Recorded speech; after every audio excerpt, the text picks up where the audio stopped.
sama-sama.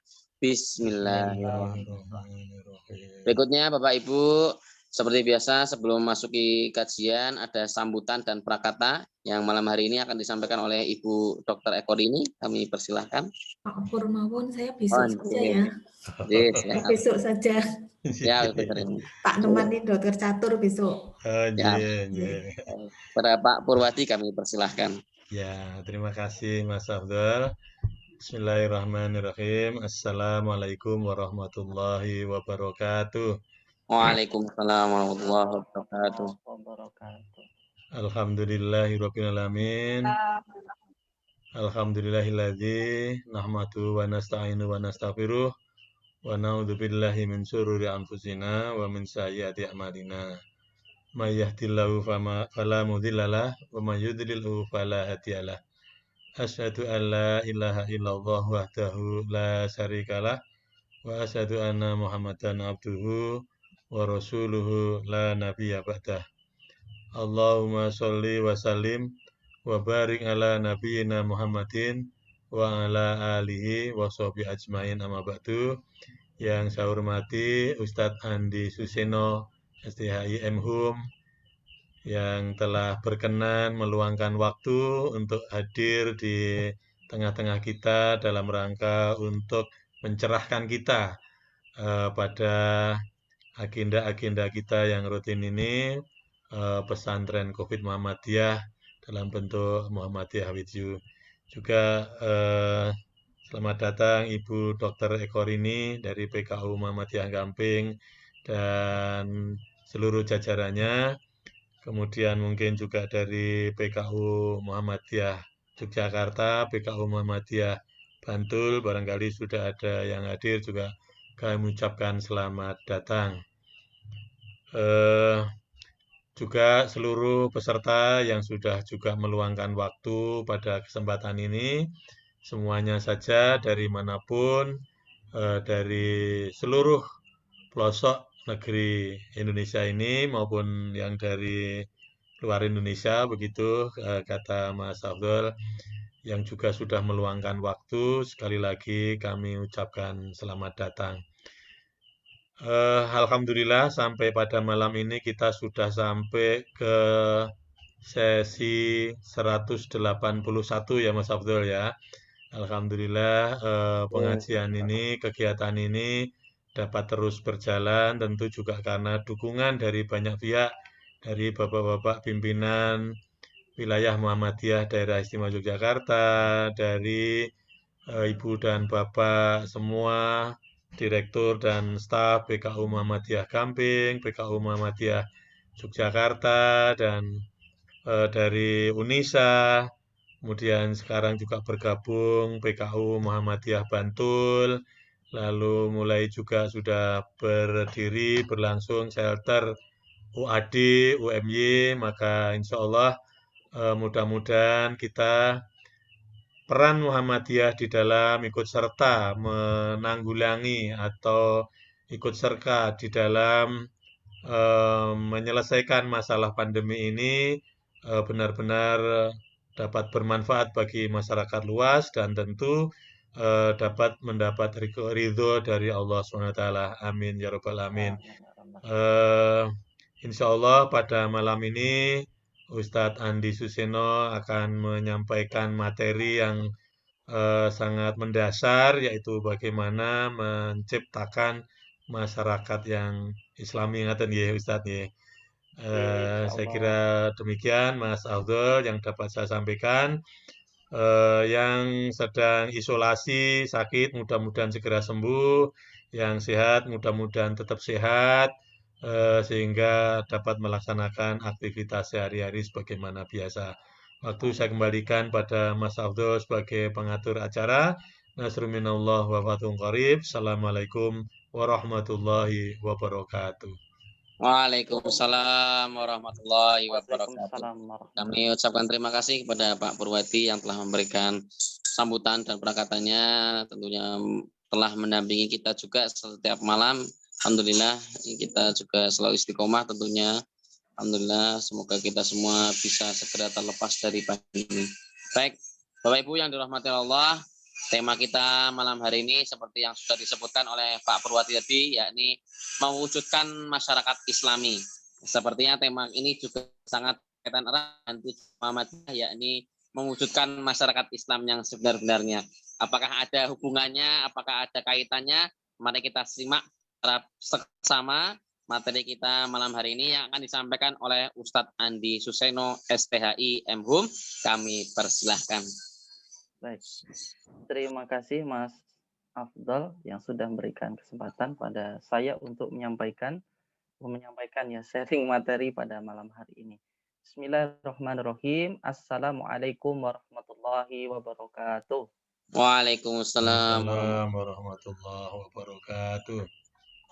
Alhamdulillahilladzi adada khalqih wa ridha nafsi wa zinata arsyih wa midada kalimati. Asyhadu an la ilaha illallah wa asyhadu anna Muhammadan abduhu wa rasuluh. Allahumma shalli wa sallim ala nabiyyina Muhammad wa ala alihi wa ashabihi ajma'in, amma ba'du. Yang kami hormati Bapak Ibu para pejuang kesehatan ya, yang tidak bisa saya sebutkan satu persatu, yang baru tepang baru Pak Pur karena dosen kami di Wadi, Pak Afdal moderator, kemudian Bu Dr. Eko Rini. Nah, yang lain mungkin baru kenal nama. Oke, semoga Allah limpahkan rahmat dan hidayahnya kepada kita semua. Amin. Ya Rabbal Alamin. Salat dan salam mari kita sanjungkan kepada Nabi Muhammad Sallallahu Alaihi Wasallam sebagai panutan bagi kita semua. Semoga kita tetap istiqomah untuk meneladani sunnah-sunnah Nabi Muhammad Sallallahu Alaihi Wasallam. Bapak Ibu yang dirahmati Allah Subhanahu Wa Taala, sebagaimana yang disampaikan oleh Pak Pur tadi, sebenarnya saya tidak takut kualat nanti kalau disebut menyampaikan tausiah nanti Pak Pur. Mungkin lebih tepatnya ya apa ya, napa Pak Pur, sharing. Padahal di sini ada Bapak Ibu yang saya yakin ya alim, yang lebih alim tentunya, lebih berpengalaman, lebih lama menapaki kehidupan ini sehingga pahit, manis, asam dan seterusnya itu sudah dirasakan. Kalau saya ya mungkin baru manis saja, sementara asam ya asinnya itu masih belum begitu pengalaman.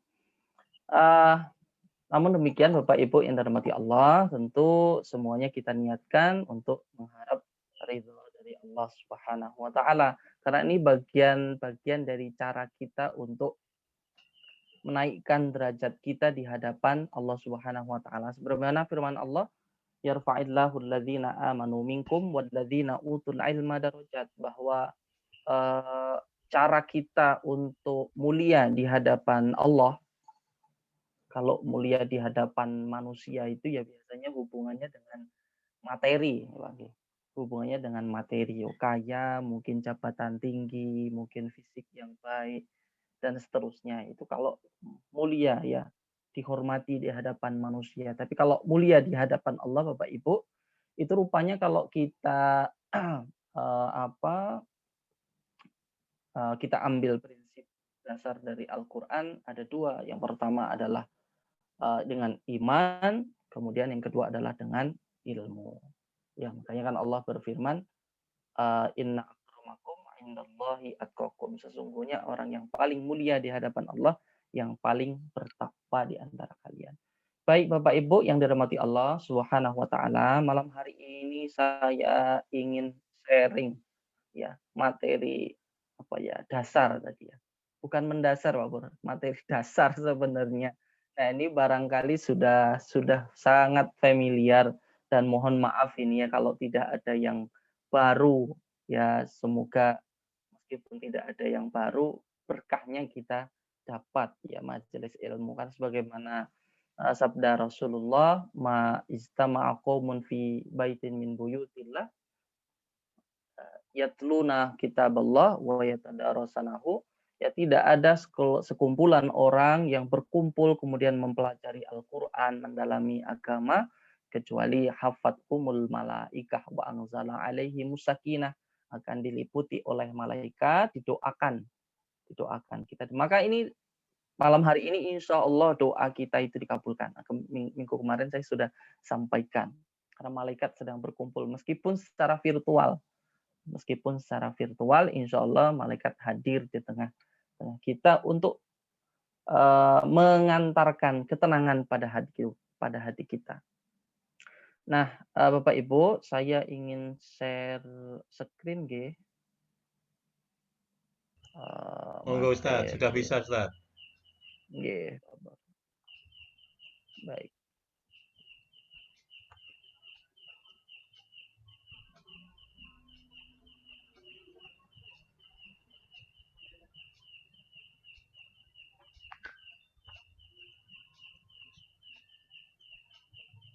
Sampun Pak Pur nggih? Dereng Ustaz. Belum, baik. Iya, mewujudkan Sampun. Oh, oke. Jadi sebenarnya kalau bicara tema ini ya tadi sudah disinggung oleh Mas Afdol ya, sebenarnya ya ini tema lama lah saya kira di warga Muhammadiyah gitu ya, bagaimana kemudian mewujudkan masyarakat Islam yang sebenar-benarnya. Itu adalah salah satu dari tujuan Muhammadiyah. Nah, Bapak Ibu dirahmati Allah Subhanahu wa taala, ini sebenarnya materi yang ingin kami sampaikan berangkat dari kemudian pertanyaan sebenarnya untuk apa manusia itu diciptakan oleh Allah Subhanahu wa taala. Nah, saya kira ini sudah tidak asing lagi bagi Bapak Ibu bahwa Allah menciptakan kita manusia itu adalah hanya untuk beribadah kepadanya. Ya, sebagaimana firman Allah di dalam surat Adzariyat, "Wa ma khalaqtul jinna wal insa illa liya'budun." Ini kalau secara teks Bapak Ibu, nah ini jangankan kita manusia, ternyata yang lebih tua dari kita, ya yang secara usia itu lebih senior, itu ternyata juga diperintahkan untuk beribadah kepada Allah, yaitu jin gitu. Kalau bicara jin itu kan memang ada jin muslim, ada jin kafir. Ya yang kemudian turunannya yang tidak taat kepada Allah itu kan ada iblis, yang anak cucunya itu setan dan seterusnya.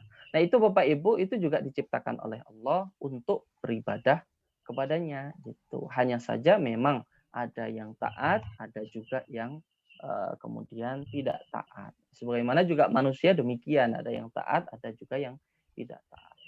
Bapak Ibu, selanjutnya bahwa di dalam surat Al-Baqarah Allah Subhanahu wa taala berfirman di dalam surat Al-Baqarah ayat 30, "Wa idz qala rabbuka lil malaikati inni ja'ilun fil ardi khalifah." Ya, bahwa sesungguhnya wa idz qala rabbuka, ya ingatlah ketika Tuhanmu berfirman kepada malaikat, sesungguhnya aku ya inni ja'ilun fil ardi khalifah. Aku ya menjadikan ya, khalifah di muka bumi. Nah, siapa yang dimaksud Bapak Ibu dirahmati Allah? Kalau dihubungkan dengan ayat yang lain, ternyata yang dimaksud akan khalifah itu ya manusia, ya kita. Yang manusia pertama kali yaitu Nabi Adam. Terlepas bahwa kemudian dari sisi historis Nabi Adam turun ke muka bumi itu karena hukuman dari Allah, tentu Allah yang maha tahu, ya tentu Allah yang maha tahu. Jadi jangan sampai kemudian timbul di pertanyaan di benak kita, oh berarti kalau Nabi Adam nggak dihukum berarti nggak turun ke bumi dong gitu. Yaitu wallahu a'lam. Yang jelas bahwa manusia yang turunan dari Nabi Adam itu Allah ciptakan itu sebagai khalifah, ya khalifah. Kalau secara bahasa Bapak Ibu, khalifah itu yang datang kemudian. Makanya kan ada ulama salaf, ada ulama khalaf. Kalau ulama salaf itu ulama dulu yang kemudian orang-orang yang menisbahkan dirinya sebagai pengikut paham ulama-ulama terdahulu itu disebut dengan salafi. itu, atau salafiyah. Ulama yang kemudian datang kemudian yang baru-baru disebut dengan ulama kholaf. Kholaf ini itu berasal dari satu kata yaitu khalifah. Ya, khalifah artinya pemimpin, pemakmur. Ya, yang diberi amanah oleh Allah Subhanahu wa taala. Jadi Bapak Ibu, ya, bahwa Allah menciptakan kita itu sebenarnya dengan beban berat, ya, dengan beban berat, dengan memikul amanah. Jadi kalau di surat Al-A'raf itu kan sebelum Allah lahirkan kita ke dunia, ketika masih berada di alam ruh, itu Allah bertanya kepada kita, alastu birabbikum qalu bala syahidnya, bukankah aku Tuhanmu? Kemudian kita menjawab, qalu bala, betul, engkau adalah Tuhan. Saya bersaksi bahwa engkau adalah Tuhanku. Artinya Bapak Ibu yang dirahmati Allah, fitrah kita sebagai manusia ya itu sebenarnya ya beriman kepada Allah Subhanahu wa taala, bertauhid gitu. Hanya saja yang kemudian kalau dirinci dengan hadis Nabi, lingkungan kita lah, orang tua kita lah yang kemudian membentuk kita. Nah, itu sejatinya Bapak Ibu, kita semua itu lahir ke dunia sebagai khalifah, sebagai pemimpin, pemakmur. Ya, ada amanah yang kemudian Allah berikan, ya, yang mau diberikan kalau dalam surat Al-Ahzab ya. Dalam surat Al-Ahzab ini yang keempat ya. Ini inna aradnal amanata 'alas samawati wal ard wal jibal fa abaina ayyahmilnaha ya. Sesungguhnya kami telah mengemukakan amanat kepada langit. Artinya amanat itu sudah Allah tawarkan kepada langit, bumi, gunung-gunung. Nah, semuanya itu enggan. Nah, mereka khawatir akan mengkhianatinya. Dan kemudian dipikullah amanat itu oleh manusia. Ya. Akhirnya amanat itu diberikan kepada manusia. Ya. Innahu kana dzaluman jahula. Yang manusia itu punya sifat dolim, ya, punya sifat jahal. Jahal itu ya bodoh ya Bapak Ibu. Ya, tapi jangan kemudian dipahami bahwa manusia itu ya selalu begitu, selalu dolim, selalu bodoh. Oh tidak, tidak demikian Bapak Ibu rahmati Allah Subhanahu wa taala, karena dalam sebuah tafsir itu disebutkan bahwa Allah melahirkan, menciptakan kita manusia itu terutama umat Nabi Muhammad ya, sebagai umat akhir zaman, pengikut Nabi akhir zaman, pengikut Nabi terakhir itu diberi dengan berbagai macam hidayah. Jadi tidak hanya satu hidayah, tapi berbagai macam hidayah. Ada hidayah akal, ya, yang kemudian bisa menimbang, ya, melihat dengan akalnya itu mana yang kemudian baik dan buruk.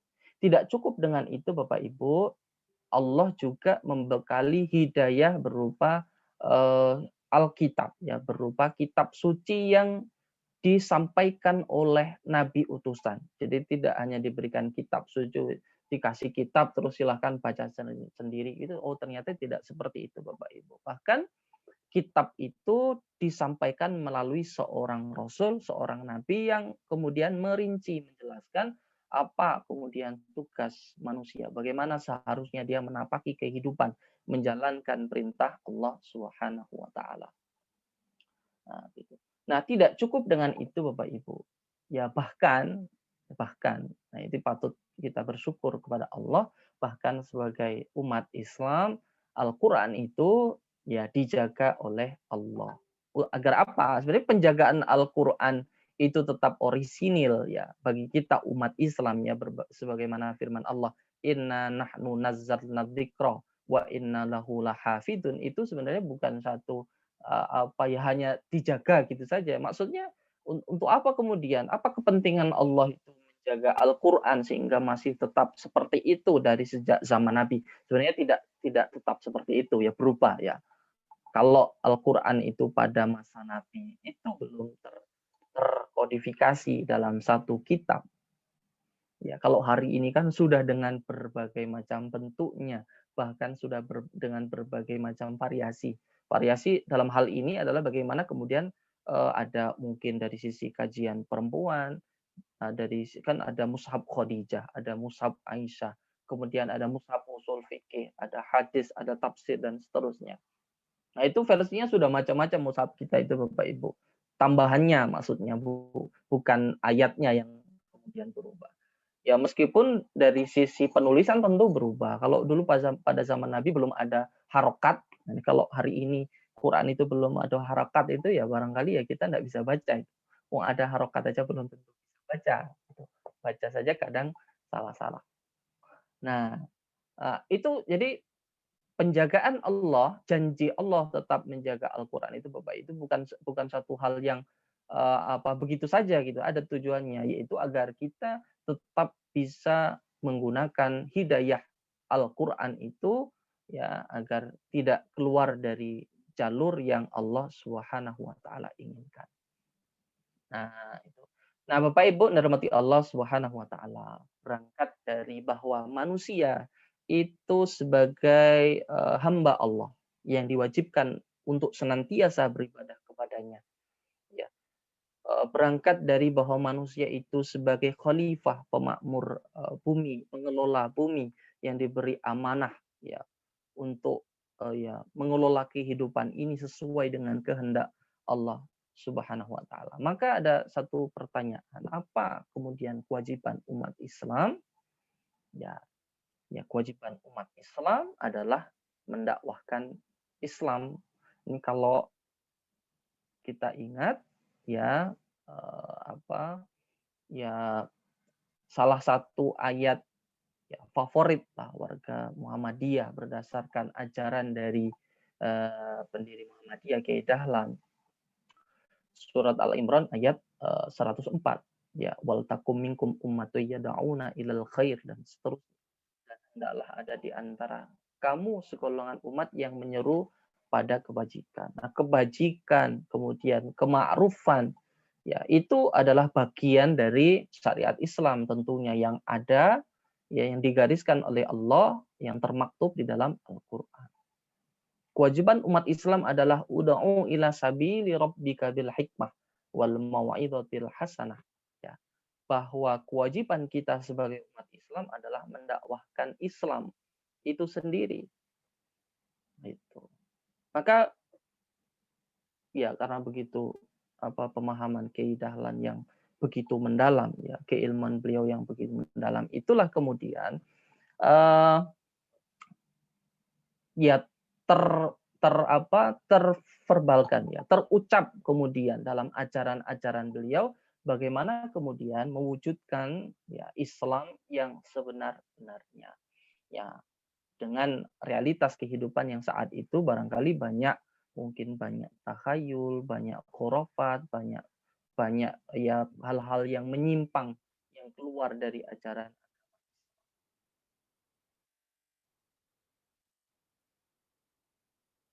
Bapak Ibu dirahmati Allah Subhanahu wa taala. Nah, untuk apa kemudian Islam itu harus didakwahkan? Ya karena kalau berdasarkan teori munculnya sebuah agama tentu sebenarnya manusia itu pada hakikatnya dia beragama, dia punya keyakinan ya yang kemudian dia pegangi, punya sesuatu yang sakral yang kemudian dia yakini, yang kemudian menuntun hidupnya itu menjadi terarah dan lebih baik. Ya, kalau Islam sendiri, ya untuk apa kemudian Islam perlu didakwahkan? Karena sesungguhnya Bapak Ibu dirahmati Allah, kalau dirunut ya tentunya bahwa bahkan dari sejak Nabi Adam itu kan ya yang didakwahkan, yang disampaikan itu kan sebenarnya adalah agama Islam. Dengan Islam ya yang pada konteks di mana Nabi itu diutus, maksudnya apa artinya berserah diri kepada Allah Subhanahu wa taala yang kemudian terus mengalami perubahan, kemudian disempurnakan pada masa nabi terakhir yaitu Nabi Muhammad Shallallahu Alaihi Wasallam. Di dalam Al-Quran, ya Allah Subhanahu Wa Taala berfirman, Al-yawma akmaltu lakum dinakum wa atmamtu alaikum nikmati wa raditu lakumul Islam dinan. Bapak Ibu dirahmati Allah Subhanahu Wa Taala, kenapa kemudian Islam itu harus disebarkan? Ya. Kenapa Islam itu harus didakwahkan? Ya, karena memang hanya dengan Islam lah. Nah, ini prinsip ya, prinsip yang seharusnya kita yakini bersama sebagai umat Islam, Bapak Ibu, yang barangkali tidak mudah untuk kemudian kita terapkan dalam kehidupan kita. Ya, bahwa hanya dengan Islamlah kemudian kebahagiaan itu akan kita dapatkan. Tentu kebahagiaan yang hakiki sebagaimana yang Allah Subhanahu Wa Taala kehendaki. Nah, Bapak Ibu, kalau Bapak Ibu mungkin Bapak-bapak yang sering yang pernah mungkin interaksi ketika ada jamaah tabligh itu masuk ke masjid ya, sedang khuruj ya, itu yang didakwahkan karena spirit ingin mendakwahkan Islam itu biasanya yang disampaikan itu bahwa kebahagiaan kita itu hanya dengan beragama Islam. Biasanya disampaikan seperti itu. Makanya tadi saya sampaikan Bapak Ibu, memang tidak mudah gitu. Ada ya artinya memang setiap organisasi punya sisi-sisi yang berbeda ya, punya alur dakwah yang jalan yang berbeda-beda gitu. Tapi kalau kita boleh belajar Bapak Ibu, ada sisi menarik dari saudara kita jamaah tabligh itu biasanya kalau keluar khuruj itu ya mereka ngajak orang masuk Islam, ya, mengamalkan ajaran agama Islam. Kenapa? Karena dia ingin menyampaikan kalau kamu mengamalkan Islam, hidup kamu akan menjadi bahagia. Seperti sederhana Bapak Ibu, tapi pengaruhnya itu luar biasa. Gitu. Ternyata tidak sedikit juga orang-orang yang mungkin menurut pandangan kita itu seperti keras ya, mungkin keras hatinya.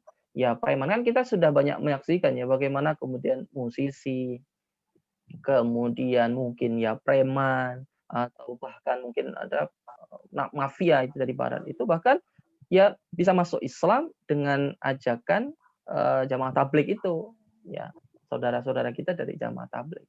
Nah, keinginan mereka itu Bapak Ibu ya sebenarnya sederhana sekali karena ingin agar semua orang bahkan ya itu bisa merasakan bagaimana indahnya Islam. Karena yakin betul ya dengan akidah yang kuat bahwa Islam adalah innad dina indallahil Islam, bahwa Islam adalah satu-satunya agama yang diridhoi oleh Allah Subhanahu wa taala. Nah, Bapak Ibu yang dirahmati Allah Subhanahu wa taala. Nah, ini kalau kita hubungkan, ada hubungannya jadi Mas Afdhal nggih. Apa kemudian tujuan Muhammadiyah? Nah, kalau kita buka kembali ya sejarah atau hukum Muhammadiyah yang berbicara tentang tujuan Muhammadiyah adalah ya satu, paling tidak menjunjung tinggi agama Islam demi terwujudnya masyarakat Islam yang sebenar-benarnya. Gitu. Ini tentu sangat prinsip sekali, tapi tentu Bapak Ibu yang dirahmati Allah Subhanahu wa taala, bahkan di tempat kelahiran Muhammadiyah pun itu juga belum seideal yang diidam-idamkan oleh Nabi Muhammad, secara khusus barangkali yang diidam-idamkan oleh Kiai Dahlan seperti itu. Memang hal mendasar yang mungkin mudah untuk diucapkan tapi tidak cukup mudah untuk dipraktekkan Bapak Ibu. Nah, masyarakat Islam itu masyarakat yang seperti apa? Masyarakat Islam, masyarakat yang mengamalkan ajaran agama Islam dalam kehidupan sehari-hari secara kafah. Kalau kita lihat fenomena di lapangan tentu banyak orang bahkan mungkin dalam kehidupan kita secara pribadi kadangkala kita mengamalkan satu ajaran agama Islam tertentu tapi kita juga sedang ya meninggalkan ajaran agama Islam yang lain tanpa kita sadari. seperti itu. Nah, Bapak Ibu dirahmati Allah. Nah, ini saya kalau baca-baca buku tentang kemuhammadiyahan ya, bagaimana Muhammadiyah berdiri, apa tujuan keidahan mendirikan Muhammadiyah dan seterusnya. Tentu sudah banyak hal yang kemudian tergambar dalam benak kita ya, masyarakat Islami yang diharapkan, yang dicita-citakan oleh Kiai Dahlan. Nah, saya baca buku juga sebenarnya apa yang kemudian disampaikan didakwahkan oleh Kiai Dahlan melalui pikiran-pikirannya itu sebenarnya bukan hal yang baru, karena pada sebelumnya itu juga banyak mujadid ya, pembaharu kan. Kalau Kiai Dahlan itu dikategorikan sebagai ulama ya, pembaharu ya, dengan pikiran-pikirannya yang maju itu kemudian menampilkan wajah Islam yang modern gitu ya. Nah, kalau dari sisi historis Bapak Ibu dirahmati Allah Subhanahu wa taala, sebenarnya ya sudah ada, karena bagaimanapun juga Kiai Dahlan ya muncul pemikiran seperti itu juga terinspirasi dari pemikiran yang ada di Timur Tengah setelah beliau belajar di Mekah gitu. Beliau berinteraksi dengan ulama-ulama ya, pembaharu, kemudian buku-buku dan seterusnya, majalah seperti itu. Saya baca di bukunya Profesor Yusuf Qaradawi, Bapak Ibu mungkin sering mendengar ya, beliau sekarang masih hidup di Qatar ya. Beliau sebagai pimpinan ulama atau ketua ulama dunia saat ini yang usianya sudah hampir 90 tahun barangkali. Dalam bukunya Malamih Mujtama, dan ini hanya sharing ya Pak Pur, bukan dari pikiran saya sendiri. Jadi saya baca, kemudian mari sama-sama kita sama-sama kita sharing, sama-sama kita renungi bersama, barangkali ada kehidupan yang lebih baik kemudian bisa kita lakukan. Bapak Ibu, dalam bukunya Profesor Yusuf Qaradawi itu, yang bukunya judulnya itu Malamih Mujtama' al-Islami, ada banyak ciri ya, masyarakat Islami. Ada banyak ciri masyarakat Islami. Nah, yang pertama adalah masyarakat Islami adalah masyarakat yang berpegang teguh pada akidah yang benar, jauh dari perbuatan syirik, takhayul dan khurafat. Nah, ini sudah sebagaimana jargon yang senantiasa muncul di lisan para warga Muhammadiyah ya. Bagaimana kemudian memerangi syirik, takhayul dan khurafat. Berpegang pada akidah yang benar. Nah, Bapak Ibu dirahmati Allah Subhanahu wa taala. Ini kalau bicara tentang akidah seperti ini, saya kurang tahu kalau di tempat itu seperti apa. Kalau di tempat saya sekalipun ya, meskipun ada beberapa ya orang yang mungkin aktivitasnya itu di dakwah gitu ya, di agama gitu ya. Tapi ternyata untuk memerangi ini itu di masyarakat itu tidak cukup mudah, Bapak Ibu. Ya, bahkan tema-tema seperti itu seringkali tidak secara vulgar belani disampaikan pada mimbar khutbah Jumat gitu. Padahal itu momen yang sangat penting ya. Ya, berkenaan dengan syirik, takhayul, khurafat gitu ya. Bagaimana kemudian keyakinan-keyakinan yang disandarkan pada hitung-hitungan dan seterusnya ya. Ibadah yang di barat kampung saya itu juga bahkan ada tradisi ya yang tidak pernah dituntunkan Islam, bahkan seperti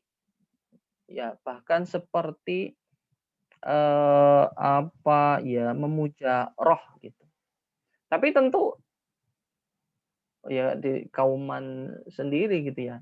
Di kauman sendiri itu kan ada tradisi-tradisi keraton yang tentu tidak secara vulgar berani ya mencekam, ya disampaikan sih sebenarnya dakwah.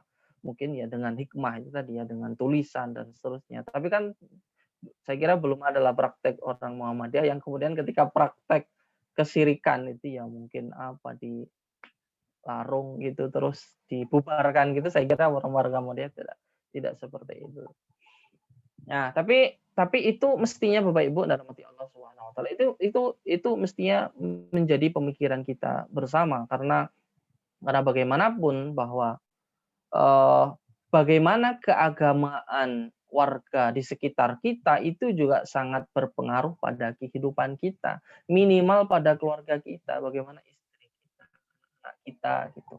Itu kan sangat berpengaruh ya karena tidak 24 jam nonstop kita itu bisa mengawal keluarga kita, tetangga kita.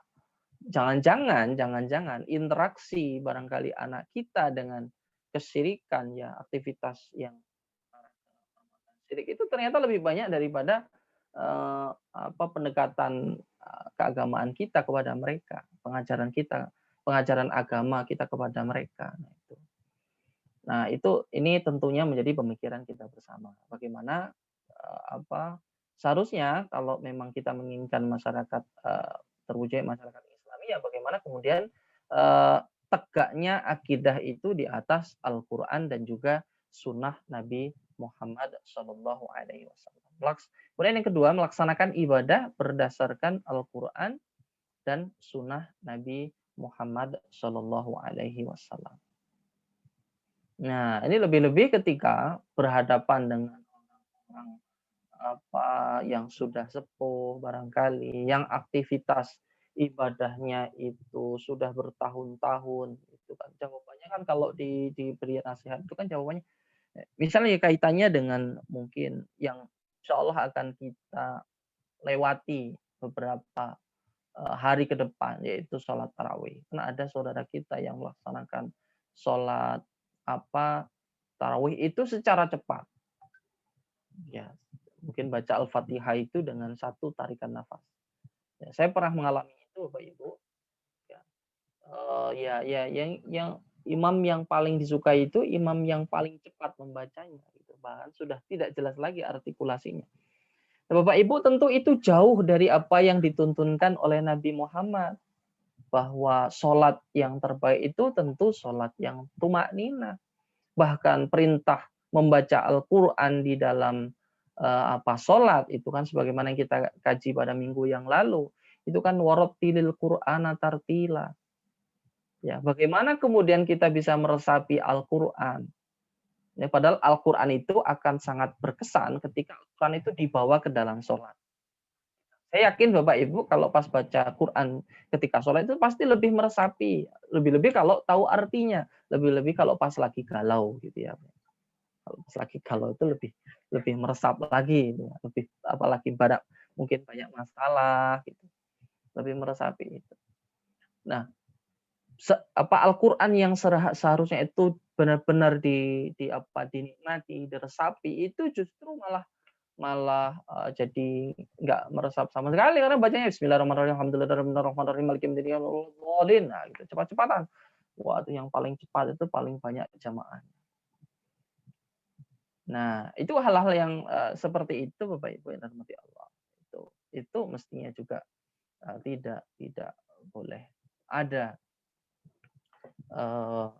dalam sebuah masyarakat yang memang ingin menjalankan kan tadi bahwa masyarakat Islami adalah masyarakat Islam, masyarakat yang menerapkan syariat Islam dalam kehidupan sehari-hari atau dalam setiap sisi kehidupannya apapun itu. Kemudian selanjutnya Bapak Ibu bahwa ciri masyarakat Islam adalah memperhatikan akhlak. Nah, memperhatikan akhlak. Ini yang kalau yang saya kira, yang saya amati itu barangkali yang hari ini itu sudah sangat berbeda dengan ketika saya masih mungkin remaja. Saya enggak tahu kalau Pak Pur itu asli Jogja nggih Pak Pur nggih? Dan asli dari Klaten, Ustaz. Oh, Klaten Pak Pur nggih. Ya, yang jelas Pak Pur golongan makhluk halus lah. Ya kalau saya ini kelahiran Lampung Pak Pur. Jadi Oh, meskipun aslinya Jawa tapi Jawanya juga Ponorogo gitu, Jawa Timur. Jadi ya ada kasar-kasarnya begitu. Tapi kalau kalau saya amati, saya kan di Bantul ini Pak Pur. Iya. Kalau saya amati, saya kira sudah banyak perubahan gitu. Bahkan dulu ketika saya masih remaja bisa boso, bahasa halus itu Pak Pur dengan Iya. orang tua itu menjadi satu cita-cita Pak Pur. Oh, saya mungkin lulus SMP saya akan boso ya. Saya akan pakai bahasa halus dengan Bapak Ibu. Itu saya nggak tahu kalau di remaja sekarang itu punya cita-cita seperti itu enggak ya. Nah, meskipun kan begini, meskipun ya namanya bahasa ya memang bahwa antum khuliqtum fi zamanikum wa nahnu khuliqna fi zamanina, bahwa kita tidak bisa menyamakan antara generasi sekarang dengan generasi dulu gitu. Ya enggak boleh ya. Memang mereka lahir sekarang, kita lahir dulu gitu. Tapi akhlak itu mestinya tetap menjadi pakem Islam, bahwa Rasulullah bersabda laisa minna man lam yarham shaghirana wala yahtarim kabirana. Ya, tidaklah termasuk dari golongan kami yang tidak menyayangi yang kecil dan tidak menghormati yang lebih tua. Nah, berbahasa halus itu kan bagian dari menghormati yang lebih tua. Nah, itu saya kira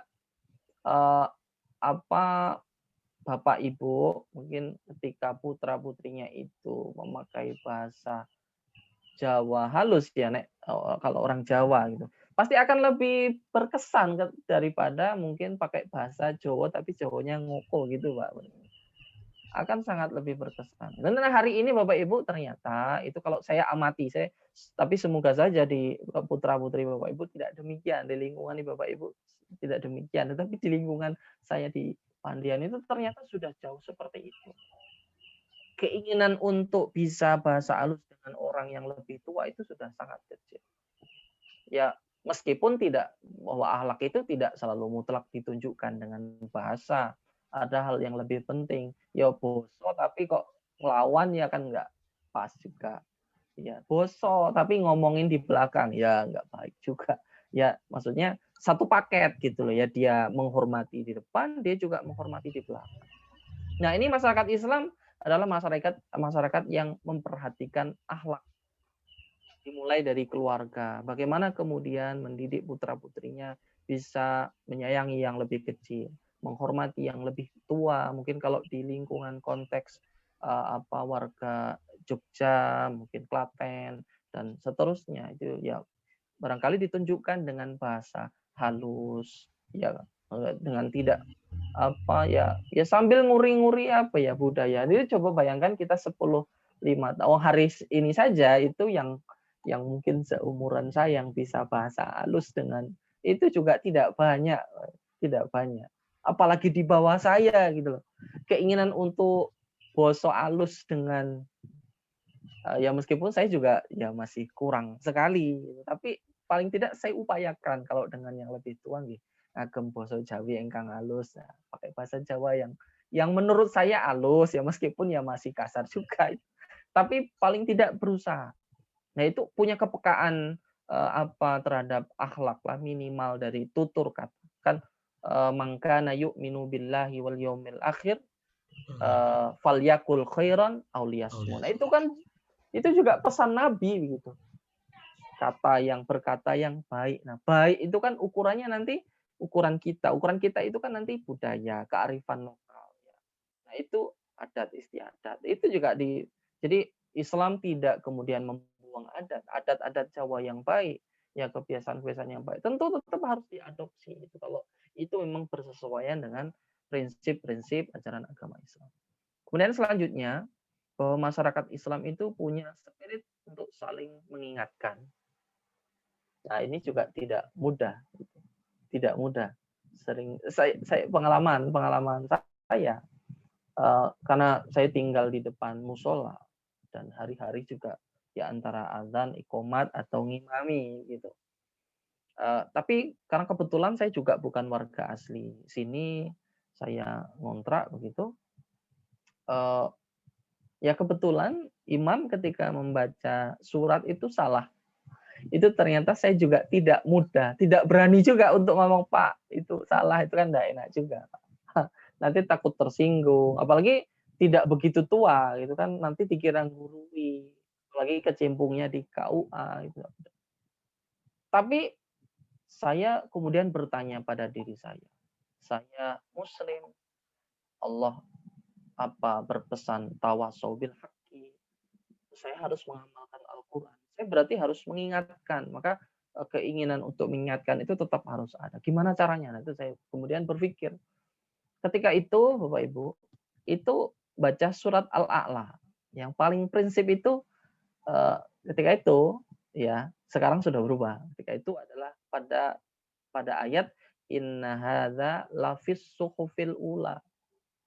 Nah, itu imamnya membaca lafi suhufil ula. Nah, tentu sangat berbeda maknanya gitu. Karena sedikit saya paham maknanya sehingga waduh ini agak fatal ini artinya gitu. Nah, gimana cara negurnya? Maka ketika itu mesti subuh kalau ngimami subuh begitu mesti baca surat Al-A'la. Maka ketika imam itu membaca inna hadza lafis suhufil ula itu maka terus langsung saya ikuti lafis gitu saya ikuti berkali hampir 1 tahun Bapak Ibu, hampir 1 tahun itu. Tapi saya kurang tahu apakah saya yang kemudian yang menyadarkan atau orang lain barangkali karena setiap imam baca itu kemudian saya menirukan tapi tak dengan suara agak keras lafis suhufil itu dengan tasdid itu ternyata setahun kemudian itu berubah. Meskipun kadang masih lupa, kadang masih lafi, kadang lafis itu. Tapi hari ini alhamdulillah itu sudah lafis suhufil ula. Tapi ya barangkali ada orang lain yang mungkin secara terang-terangan mengingatkan, mungkin bukan saya.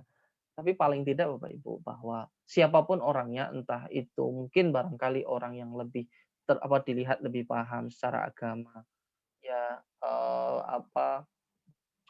mungkin secara pengalaman. Tapi paling tidak kalau terlihat memang salah, nah dalam prinsip orang Islam, masyarakat Islam tetap harus punya prinsip untuk mengingatkan bagaimana yang sesuai dengan syariat Islam. Ya, mungkin tulisan-tulisan kan ada kampung saya dengan kampung utara tempat saya itu juga sudah berbeda perlakuannya ketika ada mungkin anak kos itu sampai malam. Padahal itu penting. Sepertinya malah urusan masing-masing. Loh, bahaya sekali kalau ternyata yang begitu itu terus kata-katanya yang keluar adalah urusan masing-masing. Padahal ya ketika dalam satu kampung ya satu masyarakat kemaksiatan itu dibiarkan begitu saja itu kan yang dihukum oleh Allah nanti bukan orang itu saja orang bisa jadi satu kampung itu juga akan dihukum dan yang tidak melaksanakan kewajiban menyampaikan kebenaran tentu akan mendapat ancaman dari Allah.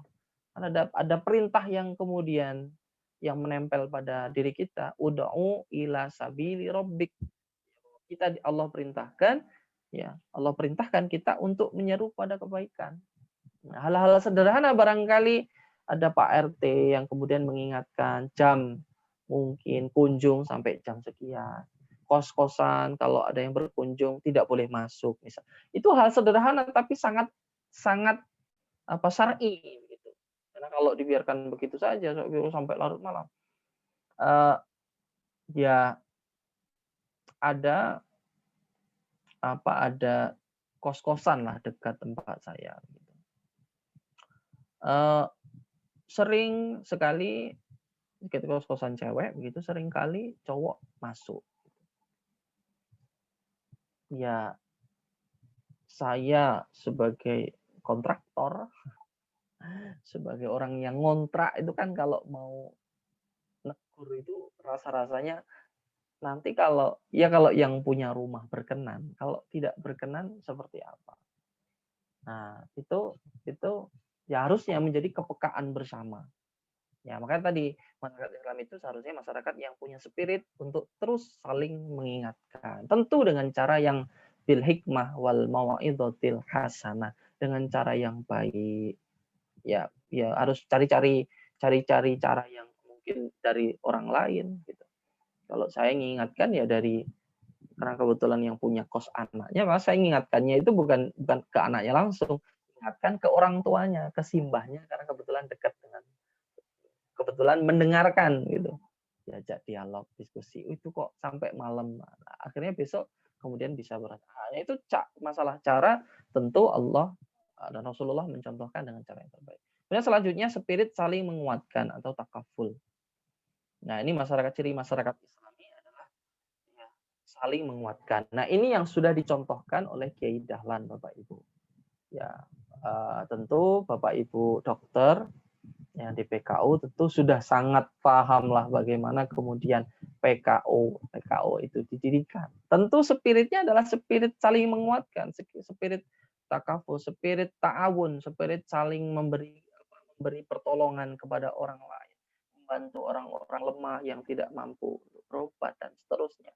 Takaful, saling membantu, saling menopang. Nah, Bapak Ibu mungkin ingat satu hadis, al-mu'minu lil mu'mini kal bunyan yasuddu ba'duhum ba'dah, bahwa mukmin yang satu dengan mukmin yang lainnya itu seperti satu bangunan yang kokoh, yang saling menguatkan satu dengan yang lainnya. Maka dalam bukunya pelajaran Kiai Dahlan yang ditulis oleh Kiai Hajid itu muridnya, bukan murid, ya murid sekaligus sahabat Kiai Dahlan. Itu kan bertanya, apakah cukup kemudian kita itu hanya zakat? Nah, apakah cukup umat Islam itu hanya zakat? Yang kemudian itulah ada ayat dalam Al-Quran yang kemudian menjadi motivasi luar biasa Kiai Dahlan yang ingin mengadakan perubahan. Bahwa manusia itu umat Islam itu tidak cukup hanya sedekah, hanya membayar zakat, tidak cukup. Harus lebih dari itu. Ya wakaf, ya bahkan Kiai Dahlan sebelum meninggal, sebagaimana yang Rasulullah juga lakukan, itu kan mendermakan seluruh hartanya barangkali yang kemudian tidak diwariskan. Nah, itu karena spirit saling menguatkan itu Bapak Ibu. Hadis yang lain, kalau kita lihat hadis yang lain, man ahabba, kalau Al-Quran kan lantana lal birra hatta tungfiku mimma tuhibbun. Kamu tidak akan mendapatkan kebaikan sebelum kamu tungfikun mimma, sebelum kamu menginfakkan apa yang kamu cintai. Nah, ini barangkali Bapak Ibu dan rahmati Allah, seringkali kita itu, saya mungkin ya, Bapak Ibu mungkin enggak ya, seringkali ya umat Islam ada orang-orang tertentu yang ya mungkin ini juga saya mengetuk hati dan pikiran saya juga Bapak Ibu. Seringkali kita memberi itu dengan mencari yang ya biasa, bukan sesuatu yang kita cintai. Memang ya ini enggak logis sih. Enggak logis menurut akal kita memberikan yang paling kita cintai. Kan kalau Nabi Muhammad, kalau ada sahabat bilang ini bagus ya diberi, itu kan. Kalau kita nggak mungkin, ini kok bagus ya, nanti tak carikan yang tidak seperti ini ya. Kita cari yang tentu yang tidak kita cintai ya. Kita ngasihnya kan yang kita tidak suka, seringkali kan seperti itu Bapak Ibu. Nah itu mestinya kita bisa berkaca kepada Nabi Muhammad, kepada para sahabat, kepada pendiri Muhammadiyah. Gitu. Makanya ada jargon hidup-hidupilah. Ya, ini semoga tidak hanya mudah di lisan saya. Hidup-hidupilah Muhammadiyah, jangan mencari hidup di Muhammadiyah. Itu kan karena spirit memang Muhammadiyah hadir itu sebagai gerakan Islam, dakwah, amar ma'ruf, nahi munkar. Bahwa ya hadirnya Muhammadiyah itu untuk menguatkan umat. Nah, maka bagaimana kemudian warga Muhammadiyah mewujudkan masyarakat yang bisa saling menguatkan. Ketika ada saudara yang sakit, ya ikut merasakan. Ketika kita mungkin dengan nyaman tinggal di rumah tanpa kehujanan, jangan-jangan tetangga kita itu ada yang rumahnya bocor. Ya, sering kali saya sampaikan, jangan-jangan kita asik-asik bisa sekolah tinggi, ya, bisa merasakan pendidikan, menyekolahkan anak kita. Tapi jangan-jangan ada tetangga kita, warga di kampung kita itu yang nggak bisa sekolah. Dan kita hanya biasa saja, wong memang nggak mampu sekolah, ya sudahlah, biarin saja, wong memang nggak mampu, ya sempunya dia. Padahal itu yang nanti kemungkinan akan dimintai pertanggungjawaban oleh Allah Subhanahu wa taala. Bagaimana kita merasakan satu nikmat? Wa amma bi nikmati rabbika fahaddits. Pada perintah Allah, kalau kamu dapat nikmat, bagilah. Kan maka dihubungkan dengan hadis yang lain, la yu'minu ahadukum hatta yuhibba li akhihi ma yuhibbu li nafsihi. Kalau kamu senang dengan keadaanmu sekarang, kamu bisa belajar sekolah tinggi, maka kalau ada tetanggamu yang masa depannya nggak jelas gara-gara nggak bisa sekolah, ya seharusnya kamu juga berpikir tentang mereka, gitu. Minimal berpikir. Maka saya kira gerakan takaful saling menguatkan ini, saya kira tidak harus kemudian kita lakukan secara mandiri karena kita sudah punya ranting, punya cabang, tentu. Tapi ternyata Bapak Ibu, ya ternyata ya PR di ranting saya sendiri itu, ternyata PR-nya itu juga ya masyarakat yang belum mendapat pendidikan, hidupnya masih di bawah garis kemiskinan, itu tuh ternyata Bapak Ibu ya masih menjadi PR besar gitu. Nah, itu mestinya kita hadir untuk mereka. Kemudian ada spirit untuk maju bersama. Ya, tawasau bil haqqi, tawasau bis sabri.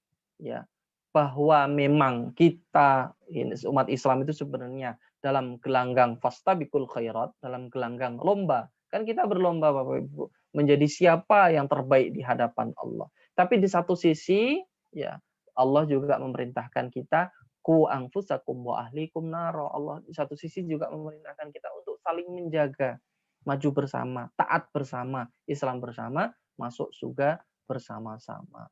Maka jeleknya tetangga kita barangkali juga bisa jadi menjadi penyebabnya jeleknya keluarga kita. Maka seringkali saya bertanya ketika saya memberi nasihat kepada anak saya, maka saya tanya, ya anak saya kasih nasihat, itu kalau ada tetangga yang salah, saya ngasih nasihat apa enggak? Apa saya biarkan ben sak karepmu, wong kuwi urusanku tangga ono kok daripada wong tua marah. Saya bertanya Bapak Ibu, dari pertanyaan pada diri saya itu kemudian ya saya berusaha. Kalau ada anak yang salah, ya saya berusaha. Apapun responnya, ya bismillah gitu. Ya Allah, niat saya karenamu. Saya kasih nasihat.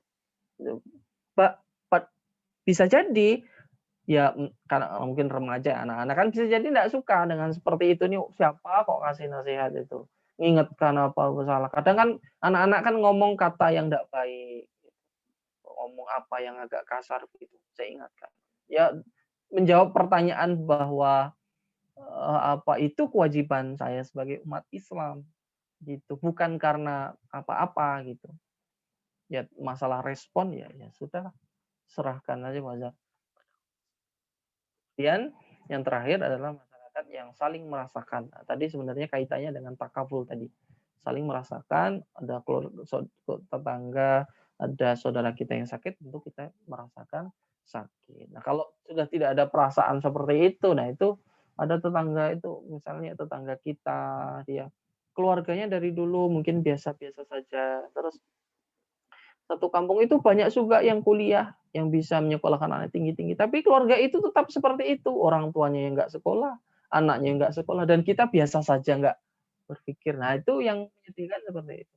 Padahal seharusnya bagaimana kemudian, ya memang kadang kendalanya itu, ya karakter menuntut ilmunya itu sudah tidak terbentuk gitu. Ya seharusnya sudah dari sejak awal gitu harusnya diperhatikan, sehingga kita juga selain menata masa depan kita juga bagaimana kemudian menata masa depan mungkin orang-orang yang ada di sekitar kita untuk maju bersama.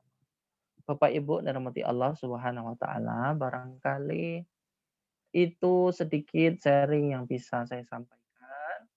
Mungkin dilanjutkan tanya jawab. Kemarin nggak ada, mungkin ini malam mungkin karena materinya sudah biasa saja. Demikian Pak Abdul, waktu saya kembalikan. Terima kasih. Billahi taufiq wal hidayah. Assalamualaikum warahmatullahi wabarakatuh. Waalaikumsalam Waalaikumsalam warahmatullahi wabarakatuh. Kami ucapkan terima kasih kepada Ustadz Andi Suseno atas sharing-sharingnya, atas pemberian materinya malam hari ini. Tentunya memberikan kita penjelasan bagaimana kita sama-sama membangun masyarakat Islam yang sebenar-benarnya menurut Muhammadiyah, dan tentunya umumnya sebagai masyarakat yang Islami, bahwa kita memang harus benar-benar bisa mewujudkan untuk kita sama-sama kuat menjadi masyarakat Islam yang sebenar-benarnya. Baik, Bapak Ibu yang dirahmati Allah, berikutnya kita masuki ruang tanya jawab. Kami persilakan Bapak Ibu yang ingin bertanya.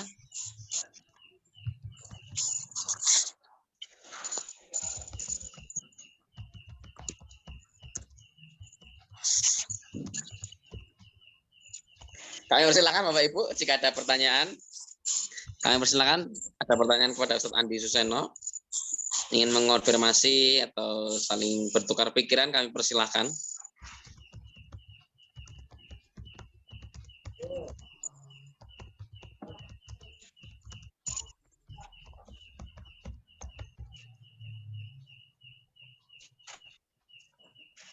J, baik, tidak ada nggih? Baik, jika tidak ada, kami ucapkan terima kasih kepada Ustadz Andi Suseno atas sharing-sharing materinya malam hari ini. Tentunya memberikan kita materi baru, pengalaman baru, dan yang paling penting ada hikmah-hikmah yang bisa kita ambil secara bersama-sama. Oh ya, baik. Ini ada pertanyaan, Ustadz Andi Suseno. Dari Bapak Fajar. Bagaimana memulai membangun masyarakat Islam itu? Terima kasih Pak Fajar atas pertanyaannya. Kalau dari buku yang saya baca, tentu dan mungkin banyak nasihat dari para alim ulama, kalau kita punya keinginan bagaimana kemudian mewujudkan masyarakat Islami atau di Muhammadiyah itu kan ada GJ Gerakan Jamaah Dakwah Jamaah ya. Nah, itu dimulai dari diri sendiri, kemudian ke keluarga, dari keluarga itu kemudian keluarga sama-sama diberi pemahaman bagaimana kemudian keluarga bisa memberi pengaruh pada keluarga-keluarga yang lain gitu. Tidak hanya menjadi keluarga yang pasif, tapi bisa menjadi aktif. Saya punya tetangga yang cukup menarik ya untuk dicontoh Bapak Ibu. Ada tetangga saya itu yang bapak itu rajin ngajari ngaji ya, meskipun dengan pengetahuan yang terbatas, tapi setiap hari itu mau ngajari ngaji simbah-simbah. Dan istrinya itu dengan anaknya yang masih SD itu membuka TPA di rumah, ngajari ngaji anak-anak. Jadi yang bapak-bapak, ibu-ibu di masjid, anak-anaknya ditampung di rumah.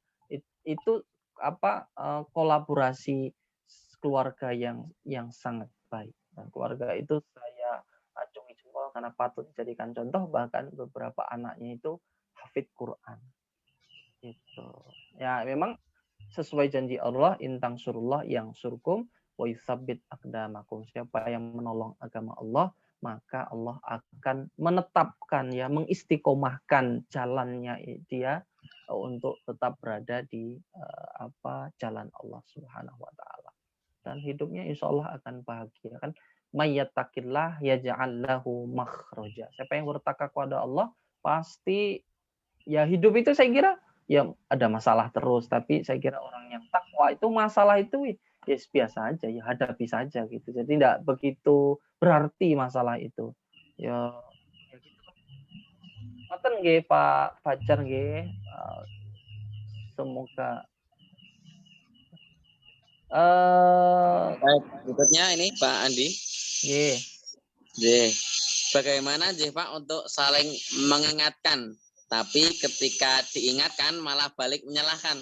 Apalagi berkaitan dengan kebiasaan yang diingatkan dalam berhutang. Nah, syukran. Wassalamualaikum. Berat ini Pak Abdul, ini kaitannya dengan hutang nggih. Kaitannya dengan hutang. Ya, kadang orang yang berhutang itu kadang lebih ganas daripada yang dihutangi. Ya, itu yang di masyarakat. Nah, ini memang ya sulit. Tapi barangkali ya cara-cara mungkin dengan pendekatan yang tadi itu, kalau orangnya langsung tidak bisa diingatkan, maka siapa kira-kira yang bisa istilahnya bisa megang dia itu siapa? Itu kalau orangnya langsung nggak bisa, coba orang tuanya bisa nggak didekati gitu. Atau mungkin istri, atau mungkin suaminya, atau mungkin anaknya. Itu seperti itu. Tapi kalau memang kalau karena kaitannya dengan hutang ya Bapak Ibu. Kalau memang sudah tidak bisa diingatkan, ya sebagai orang Islam yang baik, ya, sulit ini tapi tidak mudah ya.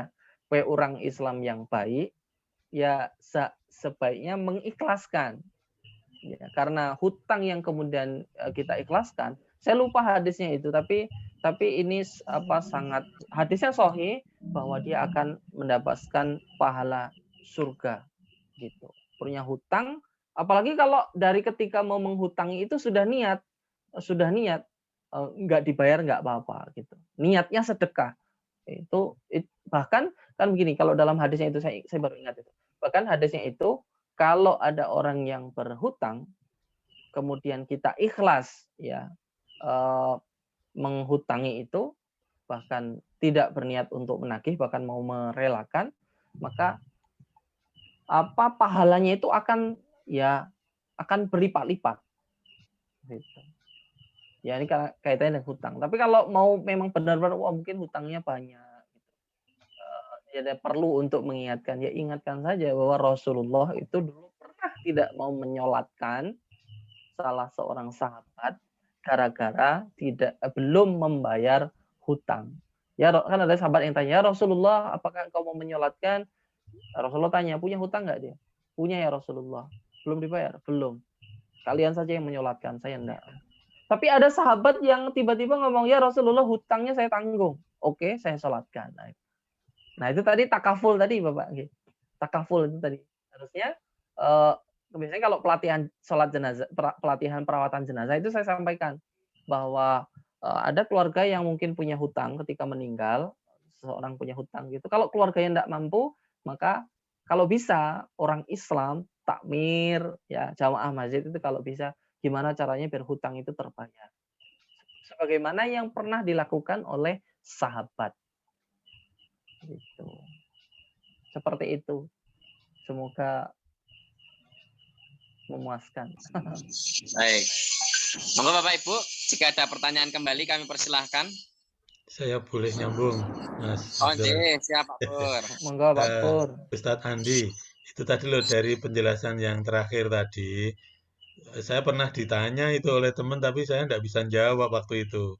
Jadi gini, ada orang yang menghutangkan tadi ya, meminjamkan uang kepada temannya. Dia mau mengikhlaskan, tapi mengikhlaskannya itu bersyarat. Artinya selagi sama-sama masih hidup, dia masih mengharap dikembalikan gitu. Tapi kalau sampai ternyata salah satunya entah yang meminjamkan, entah yang pinjam itu meninggal, ya udah diikhlaskan gitu. Itu gimana itu kalau kayak gitu itu? Iya, ya sebenarnya namanya hutang ya memang hak nggih Pak Pur nggih, tetap hak. Kalau kita dihutangi ya itu memang hak kita untuk menagih, untuk mendapat bayaran. Tapi tentunya kita ingat bahwa ada ajaran Nabi selain iman ada ihsan. Jadi tingkatan amaliyah kita itu baru iman sudah ihsan. Kalau sudah ya memang berat nih Pak Pur nggih, ngapunten nggih. Saya juga mungkin tentu nggak mudah juga mempraktikkan. Iya. Dipinjemi, bahkan baru mau dipinjemi aja sudah belum tentu mampu, ya Allah. Tapi kalau sudah ihsan saya kira bahkan kalau bisa ini ya, bahkan saya punya tulisan juga Pak Pur itu. Bahkan seharusnya kita umat Islam itu hadir di di hadapan orang-orang yang memang membutuhkan untuk dihutangi. Kan ini sebenarnya saya prihatin gitu Pak Pur. Warga kita umat Islam terutama itu ternyata lebih percaya pada sistem ya. Mohon maaf, bank Pak Pur ini, pada bank. Padahal bisa jadi bank itu kan pakai bunga dan seterusnya. Nah, kita itu orang Islam itu di mana gitu loh.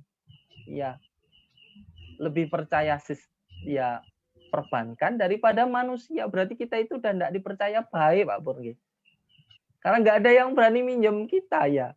Padahal umat Islam itu mestinya punya tabung yang kemudian bagi siapapun yang mau meminjam itu bahkan silahkan itu kamu bayar ya silahkan, alhamdulillah, enggak ya enggak apa-apa.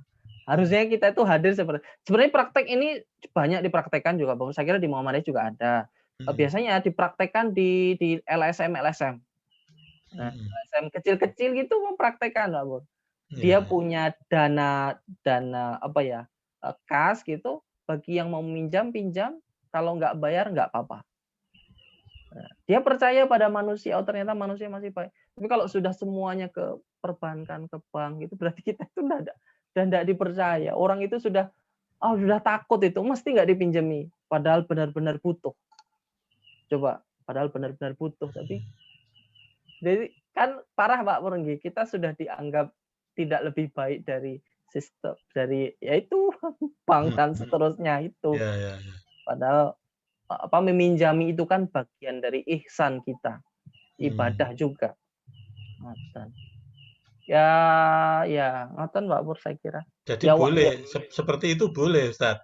Sebenarnya masih manusiawi Pak Pur. Oh gitu. Masih Jadi manusiawi. artinya ketika masih sama-sama hidup, dia masih menunggu jika sewaktu-waktu dibayar dia akan terima. Tapi kalau terpaksa sampai salah satunya dipanggil, maka dia sudah niat ikhlas dengan syarat itu gitu loh. Itu sudah selangkah lebih baik daripada nggak ikhlas sama sekali. Iya. Iya, matur nuwun Ustaz. Iya, Pak Pur, sami-sami.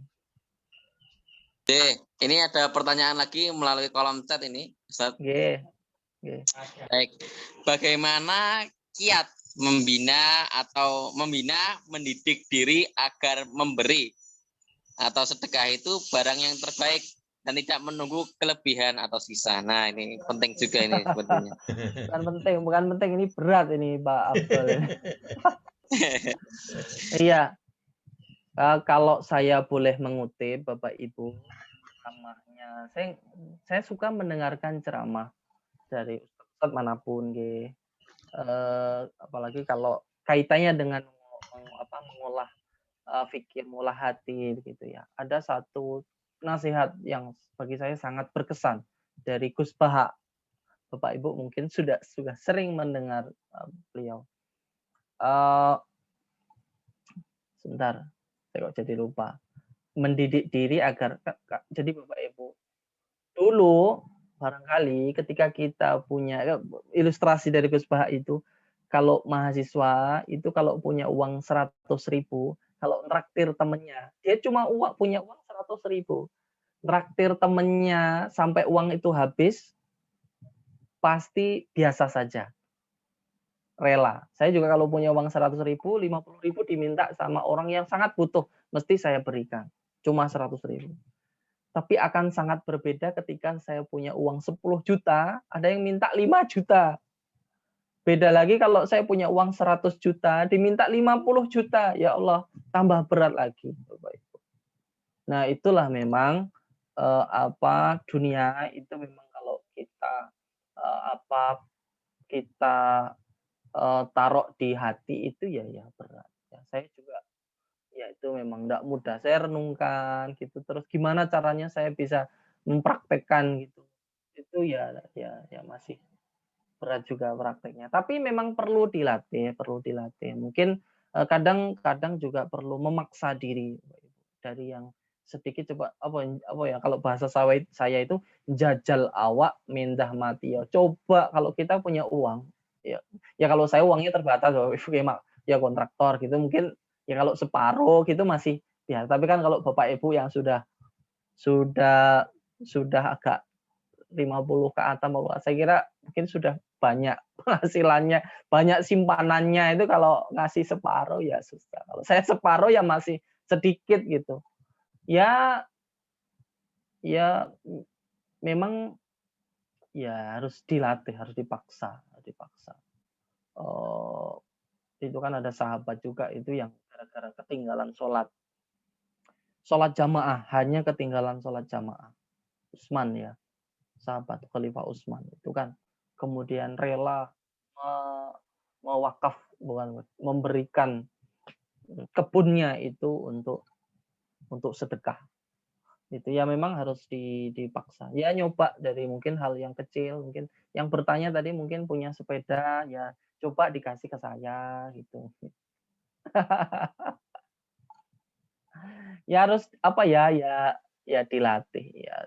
Tapi itu bukan wajib nggih Bapak Ibu nggih. Yang wajib itu zakat gitu. Jadi yang wajib itu zakat, tapi memang umat Islam kita dalam beribadah kepada Allah tidak cukup hanya berzakat karena ada orang-orang yang ternyata ya masih lebih membutuhkan daripada kita. Itu kalau hanya zakat ya nggak cukup gitu. Ngoten nggih, Pak Abdul. Baik, Bapak Ibu, ada pertanyaan lagi mungkin satu pertanyaan terakhir jika masih ada yang ingin bertanya.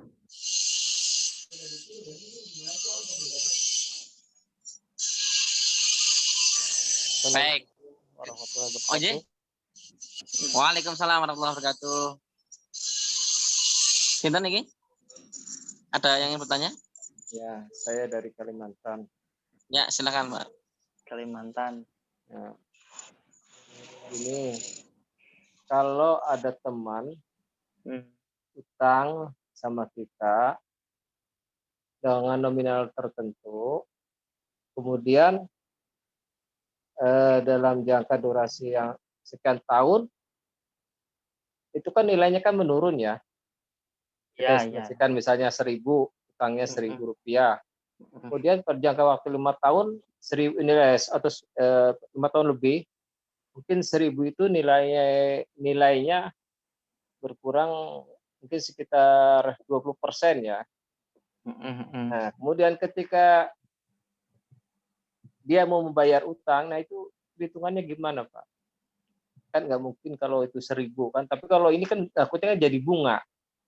Nah, ini kan dilema bagi yang mengutang. Iya. Ya itu jadi koreksi, jadi problem mata uang alat tukar kita ya. Kalau mungkin alat tukarnya emas itu iya, itulah kalau kita Islam insya Allah aman, Pak. Ya ini kan kita tertipu dengan konspirasi Yahudi, jadi kita makan riba. Padahal uang kertas sendiri itu kan riba ya Pak ya. Terus gimana itu Pak solusinya Pak? Saya kira untuk penggunaan uang kertas ya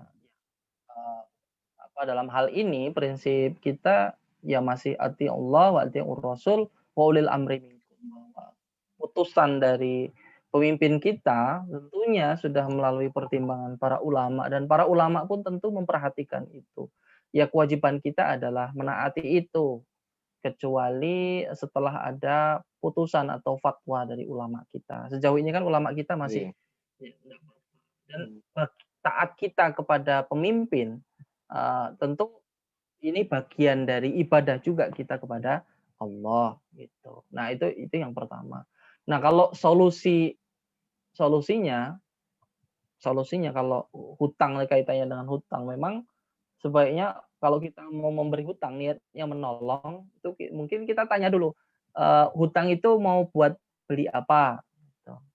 Oh, mau buat beli sepeda misalnya. Ya sudah, nanti silakan beli sepeda. Kamu ngembalikannya nanti tapi dalam bentuk sepeda juga. Nah, gitu mungkin akan lebih selamat. Soalnya kalau uang kan misalnya pinjam uang hari ini mungkin 2 juta gitu ya. Nah, biasanya di 10 tahun ke depan sudah nggak bisa itu beli sepeda. Tapi kalau membayarnya harus dengan barang yang dibelikan, nah itu mungkin masih aman gitu ya gitu. Ya lebih aman gitu kan, itu juga yang dipakai, saya kira yang dipakai di apa, yang seharusnya dipakai di koperasi atau bank syariah ya, ketika ada pinjaman kan seperti orang minta belikan barang gitu, atau rumah misalnya dihitung harga 5 tahun ke depan atau 7 tahun ke depan, jadi bukan harga sekarang gitu. Jadi oke, kamu beli rumah, tapi rumah ini saya hargai dengan harga 7 tahun ke depan, gitu. Jadi kalau uang kan ya menyusut gitu nilainya. Itu saya kira, Mas. Ya, bentar Pak, saya nambah Iya. sedikit lagi. Heeh. Nah gini, masalahnya kejadiannya itu kan ini untuk bisnis, jadi enggak akadnya dia kan temponya 1 bulan, paling lama 1 bulan dibayar kalau ini udah bisnisnya ini udah kelar. Nah, ternyata kan gagal bisnisnya sekian tahun gini kan, jadi yang punya piutang kan yang nggak tega nagih kan, ya antara ikhlasin sama ini kan titik-titik. Nah, ketika orangnya berhasil, kemudian cobalah untuk menagih. Nah, ada solusi, menawarkan solusi ini yang punya piutang ya. Gimana kalau piutang dia yang dulu itu dikonversi dengan emas, sehingga nilainya secara apa ya? Kalau nilai rupiah kan jelas kan defisit itu kan sudah menurun. Nah, gimana kalau saya dikonversikan ke emas gimana Pak?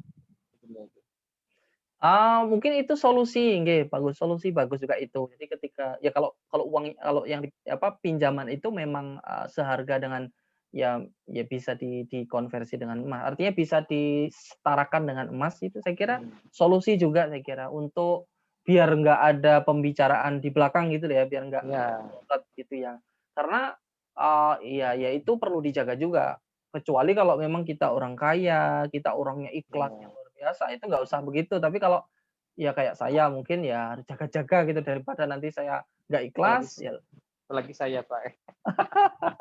Daripada nggak itu ikhlas. Kesalahannya kan karena tidak ada kesepakatan di awal. Nah mungkin kan buat kita yang bisnis kan harusnya kan kita ada kesepakatan seperti itu kan lebih enak. Karena kan untuk bisnis. Kalau kecuali ya untuk berobat, untuk apa itu kan lain ceritanya Pak. Kalau berbisnis ini kan ketika dia masih belum masih jalan, masih merangkak, masih belum kan nggak mungkin kita kan ya. Tapi ketika berhasil kan kita kan boleh menggunakan hak kita untuk menagih kan. Iya. Mungkin akadnya diganti itu. Mungkin akadnya sesuai dengan prinsip-prinsip ekonomi syariah. Iya. Sehingga kalau gagal yaitu tanggung bersama. Kalau gagal ditanggung yang pelaku kan belum syar'i juga itu. Berarti kita dolim. Taunya untung aja. Orang gagal kita tetap nuntut bayar hutang. Padahal dia gagal. Gitu. Kalau prinsip syar'i tentu kegagalan itu ditanggung bersama. Bahwa itu musibah bersama. Yang pemodal, yang minjami maupun yang pelaku. Kalaupun untung itu juga akan dirasakan bersama. Misalnya sudah di prosentase. Bagi hasil misalnya 50-50. Oke. Tapi memang praktek di masyarakat seringkali ya nggak jujur sih. Oke Pak Ustadz, terima kasih atas penjelasannya.